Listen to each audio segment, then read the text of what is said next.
आज भाइयों हम आपके लिए पढ़ाएंगे राजस्थान के जालौर का इतिहास। जालौर का इतिहास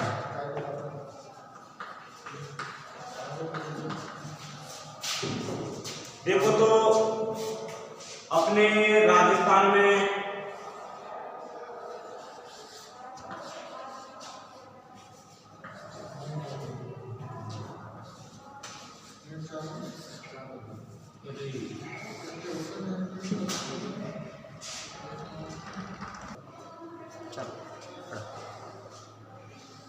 तो ये है अपना यहाँ पे जालौर, और यहाँ से थोड़ा ऊपर है पाली, और पाली में एक स्थान है कौन सा, नाडौर। वैसे यहाँ का जालौर का जो शक्तिशाली शासक था वो था कानड़देव चौहान। और यहाँ पर जब चौहानों की बात आती है तो वो थे सोनग्रा चौहान। कौन से चौहान थे? सोनग्रा चौहान। अब कानड़देव तो एक शक्तिशाली यहाँ का राजा था, लेकिन इससे पहले और भी राजा रहे होंगे, तो जैसे कि समर सिंह, उदय सिंह, जोचिंग देव, यानी आदि अन्य भी राजा रहे। लेकिन बात कर रहे हैं हम किसकी? कानड़देव की। तो इसका जो मुख्य संस्थापक था यहाँ के जालौर का, जो चौहान वंशों का मुख्य संस्थापक था, तो यहाँ पे पड़ता है पाली, और पाली में एक जगह होती है नाडौर। और यहाँ पे नाडौर के एक अल्लड़ व्यक्ति था, उसका पुत्र था कीर्तिपाल। तो ये कीर्तिपाल ही जालौर के चौहान वंश का संस्थापक था। जो कीर्तिपाल था वो जालौर के चौहान वंश का संस्थापक था। अब बात यहां तक तो ठीक है, अब आगे चलते हैं। इसके बाद में क्या हुआ कि और भी बने समर सिंह, उदय सिंह, जोचिंग देव, लेकिन इनसे अच्छा यानी कि शक्तिशाली जो था हमारा था कानड़देव। उस टाइम दिल्ली का शासक, यानी कि जो दिल्ली का शासन था वो था अलाउद्दीन।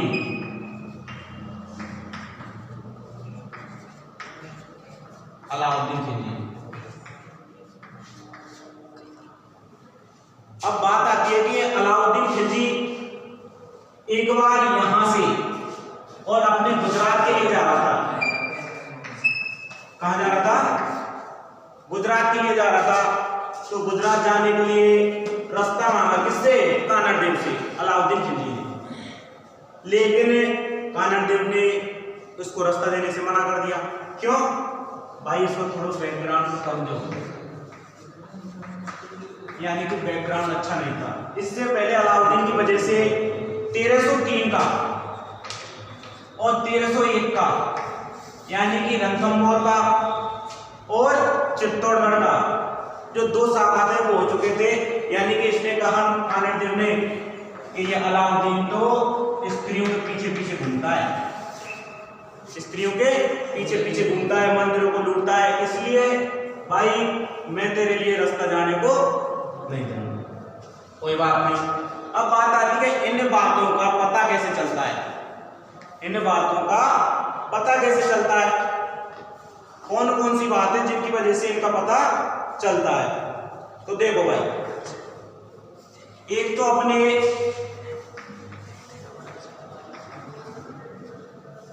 कानड़देव प्रबंध, ठीक, एक अपने वीरमदेव राज सोनग्राही बात, एक भैया हमारे फरिश्तों, एक हमारे फरिश्ते, और एक हमारे मनोत नेमसी, और एक अमीर खुसरो।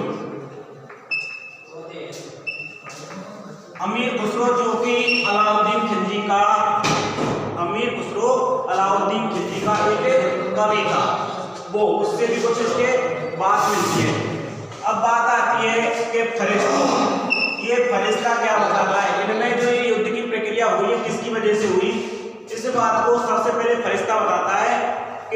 बार क्या हुआ कि जब अलाउद्दीन खिलजी की सेना को गुजरात जाने से मना कर दिया तो अलाउद्दीन खिलजी ने एक अपनी सेना भेजी और सेना भेजने के बाद में कानड़ देव के यहाँ पे आई और कानड़ देव ने उस सेना को यहाँ से हरा के और वापस कहाँ भेज दिया अलाउद्दीन खिलजी के पास, जिसकी वजह से अलाउद्दीन खिलजी ने एक अपना व्यक्ति भेजा मुल्क मुल्तानी, और इसके नेतृत्व में यहाँ पे एक संधि हुई। क्या हुई यहाँ पे एक संधि, और संधि में हुआ कि इस संधि की वजह से यहाँ से कानड़ देव और पहुंच गए दिल्ली। कानड़ देव कहाँ पहुंच गए? दिल्ली। वहां पे जाकर अलाउद्दीन खिलजी अपने सिंहासन पर बैठे हुए थे, तो अलाउद्दीन खिलजी ने कहा कि इस संसार में मेरे जैसा कोई वीर नहीं। कानड़ देव ने सोचा चल ठीक है एक बार और सही। उसके बाद में फिर दोबारा से कहा कि मुझसे कोई युद्ध नहीं लड़ सकता। कोई बात नहीं, कानड़ देव ने सोचा एक बार और सही। उसके बाद कहा उसने कि इस संसार में मेरा कोई मुकाबला नहीं कर सकता। इतने में कानड़ देव जी को एक साथ क्रोध आया और उन्होंने कहा इन हाथों ने केवल हथियार छोड़े, उनको चलाना नहीं भूले। यानी कि मैं इन तेरी कायर मीठी बातों को नहीं सुनना चाहता, मैं अपनी वीर गति को प्राप्त करूंगा। अगर तुम मुझसे युद्ध लड़ना चाहते हो तो तुम्हें युद्ध के लिए मैं तुमको ललकारता हूं और युद्ध के लिए आ जाओ। ये बात बताता है भैया फरिश्तो। कौन बताता है? फरिश्तो। अब बात आ जाती है नेणसी। कौन भैया? यानी कि वीर रस समाप्त और प्रेम रस स्टार्ट। प्रेम रस की बात आती है, यानी कि ये संधि हुई थी। इसमें नेणसी बताता है कि जो कानड़ देव थे वे खुद नहीं गए, इनका एक पुत्र था जिसका नाम था बीरमदेव। ये गए थे और कहाँ गए? ये दिल्ली। वहां जाके दिल्ली में इनका बढ़िया स्वागत सत्कार किया। अब इनकी एक पुत्री थी अलाउद्दीन खिलजी की। अलाउद्दीन खिलजी की एक पुत्री थी जिसका नाम था फिरोजा। तो फिरोजा थी उसकी पुत्री का नाम, अलाउद्दीन खिलजी की पुत्री का नाम था फिरोजा। बार में और कहाँ जावे? बीरमदेव के कमरा में। चाय की पूछे तो बीरमदेव, खाने की पूछे तो बीरमदेव, पानी की पूछे तो बीरमदेव, यानी कि हर चीज की बीरमदेव से बात करने लगी फिरोजा। लेकिन बीरमदेव को इसको कोई पता नहीं था। लेकिन धीरे धीरे पता चला कि बीरमदेव बाद में यहाँ से अपने राज्य जाएगा। तो फिरोजा ने एक दिन कर दिया प्यार को इजहार। यानी कि मैं तुमसे इलू इलू करती हूँ, लव यू करती हूँ। इसने बोला फिरोजा ने बीरमदेव से। बीरमदेव ने कहा भाई हमारी तो ये कोई कौन बात, हमने तो तुमसे कोई प्यार वार नहीं करे। कोई बात नहीं। इसको फरियाद को लेकर फिरोजा पहुंच जाती है अपने पिताजी के पास, और पिताजी के पास पहुंचने के बाद में अलाउद्दीन खिलजी से कहती है कि मुझे तो पिताजी कौन चाहिए? बीरमदेव। अब बीरमदेव चाहिए तो अलाउद्दीन खिलजी ने बीरमदेव को अपने पास बुलवाया और बीरमदेव से कहा कि हमारे बेटी तुमसे प्यार करती है, तुमसे शादी करना चाहती है। लेकिन बीरमदेव ने कहा हमारी तो कोई ऐसी बात नहीं है, हमने तो कोई प्यार नहीं करे। अरे तो तुमने नहीं करे, हमारी बेटी करती है, अब तुम बताओ तुम्हें क्या चाहिए? अगर तुम सुबह तक, तुम्हारे पास दो ही जवाब है, सुबह तक तुम्हारे पास दो ही जवाब है। अगर तुमने हाँ किया तो तुम्हारे गले के लिए हार, और ना किया तो तुम्हारे गले के लिए तलवार। अब बताओ तुम्हें कौन सा ऑप्शन पसंद है? तो बीरमदेव इस बात को सुनकर और रातों रात आ गए जालो, रातों रात जालो आ गए। इस बात का पता चला फिरोजा को।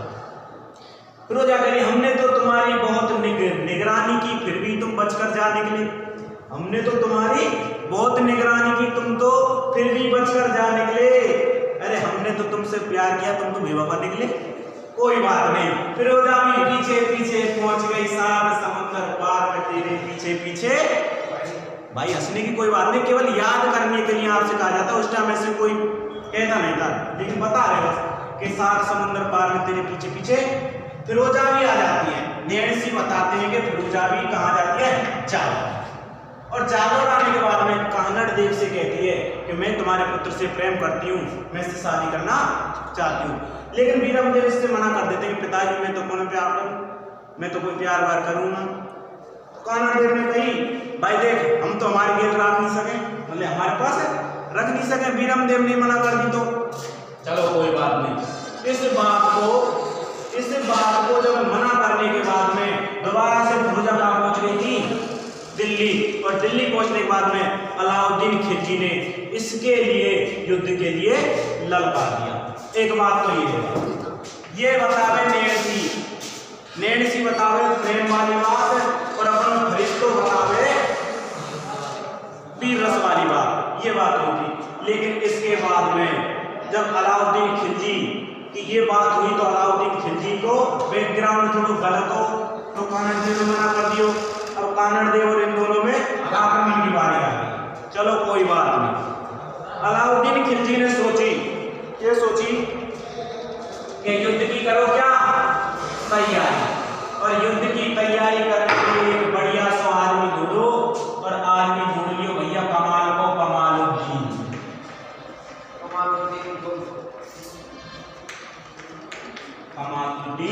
गुरु। अब कमालुद्दीन गुरु के नेतृत्व में सेना भेजी। अब इससे पहले आपको मैं एक बात और बता दूं कि जब कमालुद्दीन गुरु के नेतृत्व में सेना भेजी तो इससे पहले क्या हुआ, देखो मैं तुम्हारे लिए कुछ बना रहा हूं। जैसे कि ये है जालोर, यहाँ पर कौन सा दुर्ग है, जालोर। तो जालोर दुर्ग से कुछ दूर दुर्ग पर और दूसरे दुर्ग बना दिया, और दूसरे दुर्ग बनाने को यानी कि इस दुर्ग पर जाने के लिए पहले इस दुर्ग को जीतना पड़ता था, उसके बाद इस दुर्ग पे जाया जा सकता था। ये दुर्ग था सिवाना दुर्ग था ये,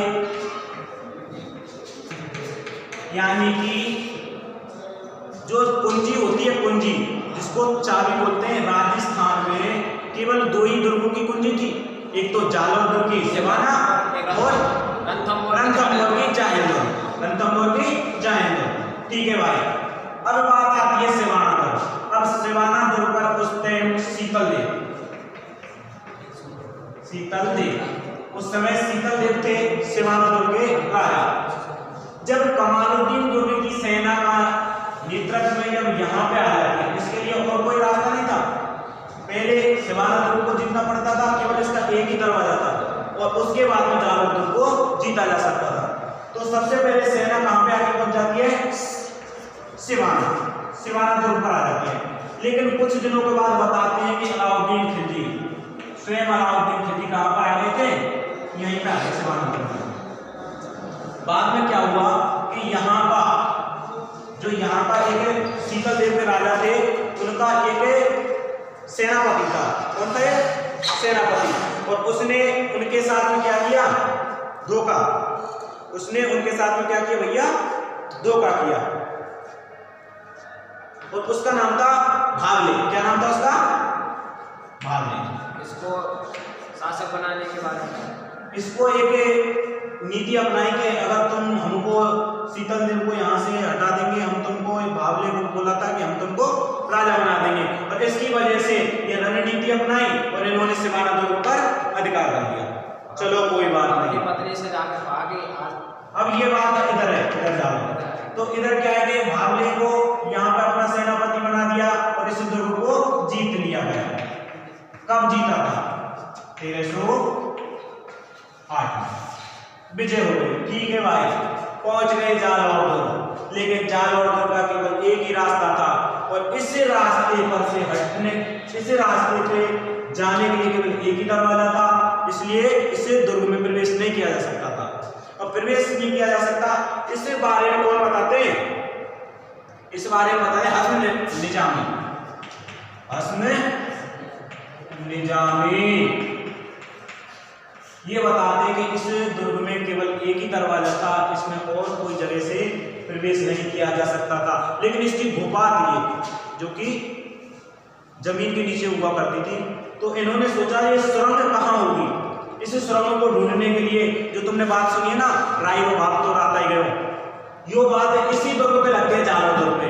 तो उन्होंने कहा कि जहाँ सुरंग वाली जगह होती है वहां पे राई बहुत जल्दी मिल जाती है, तो जितना हो जितनी राई खरीद लो। तो जालोर में रात में राई खरीदनी जाने लगी और राई को चारों तरफ बीजने लग गई। तो एक कोई आर्केस्ट्रेट टीम, जो आर्केस्ट वाले व्यक्ति होते हैं, वो सुबह कहने लगा भाई राई का भाव बिक रही है, कि भाई राई का भाव तो रात ही गए। तो ये जो कहावत है वो जालोर दुर्ग पे लगती है। तो हजम निजामी बोलते कि यहाँ पर और कोई गेट नहीं था, रातों रात फिर इसमें राई बोली गई। और ये बात बताई थी किसने, एक जालोर दुर्ग में इनके ही एक होते व्यक्ति सेनापति थे, जिन्होंने उनका नाम था दैयाबिका। उनका क्या नाम था? दैयाबिका।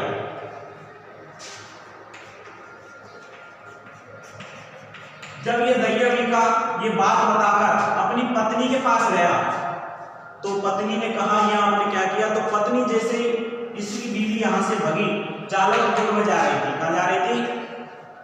जालोर दुर्ग में। उससे पहले जालोर दुर्ग में इनकी सेना प्रवेश कर चुकी थी और प्रवेश करने के बाद में फिर इनमें युद्ध हुआ। और युद्ध होने के बाद में बताते हैं कि कानड़ देव ने अपनी श्रेष्ठ की गर्दन देवी मां के लिए समर्पित कर दी, ये बताते हैं कानड़ देव। और बताते हैं कि अपनी गर्दन स्वयं के लिए समर्पित कर दी। और उसके बाद में इनके जो पुत्र थे बीरम देव,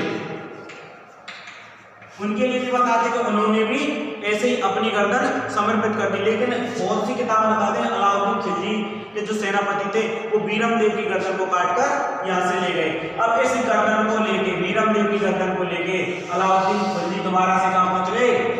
दिल्ली पहुंच गए। और दिल्ली पहुंचने के बाद में फिरोजा को दे दिया क्या से। फिरोजा रोने लग गई, अरे पापा योग्य करो, मैंने तो तुमसे बीरम देव मांगो और तुम तो सिर ले आए, चलो कोई बात नहीं। उसके बाद में फिरोजा पहुंच जाती है यमुना नदी के किनारे और वहां पर बीरम देव का दाह संस्कार करके और खुद यमुना में डूब जाती है। ये भैया आपके जालोर का इतिहास और यहाँ पे खत्म। कोई बात हो तो बताओ। Thank you.